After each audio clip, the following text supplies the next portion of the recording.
Okay guys, Lens here, and if you have this problem where your phone is saying that you have turned off or disabled your permissions for any app, it can be camera, it can be the phone, it can be the song, it can be any app. This is what I'm talking about here. Unable to open contacts, tap settings, go to app permissions, then allow the following permissions and try again. Sometimes this will prompt to your device when your phone is relatively new or when it asks what you can allow or deny.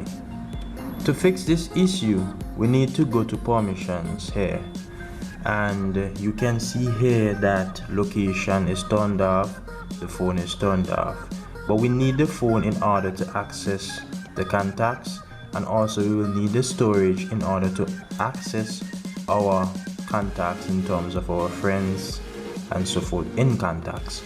So we need to put this on.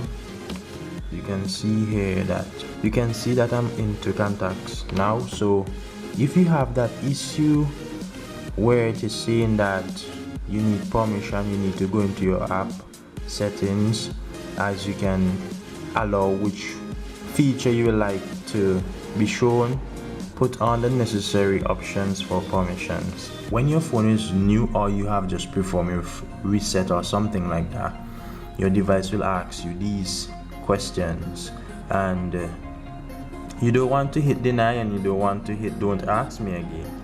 You want to just press allow, and if it happens that you click don't ask me again, you can go into settings, go on the app, go into permission, and you can change your setting there. So you want to allow. So that's how you can remedy this issue, fix the problem. This is how you can fix this problem and solve the issue completely. I'm Len. Subscribe to my channel for more videos.